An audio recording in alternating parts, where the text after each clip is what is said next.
हिस्से होते हैं, लेकिन हमें मोबाइल का ज़्यादातर यूज़ नहीं करना चाहिए। मोबाइल का ज़्यादातर यूज़ करने से आंखें खराब होती है। आप सबको पता है मोबाइल हमारा बहुत ज़्यादा वो है। अब मोबाइल में बहुत सारे वो होते हैं, व्हाट्सएप, यूट्यूब, फेसबुक, गूगल, बहुत सारे होते हैं जिसके अंदर हमें बहुत सारी चीज़ें भी मालूम है।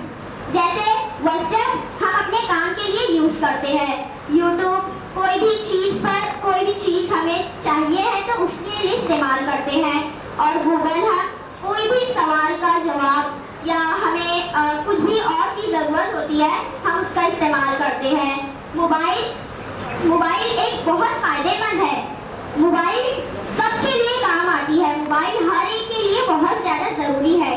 मोबाइल आज के दौर में बहुत ज़्यादा होता है, सबके पास मोबाइल होते हैं। पहले ज़माने में तो मोबाइल भी नहीं होते थे, लेकिन इस ज़माने में मोबाइल तो होया करते हैं और मोबाइल सबके पास होते हैं और सब लोगों को मोबाइल का इस्तेमाल करते हैं, क्योंकि आज के ज़माने में मोबाइल से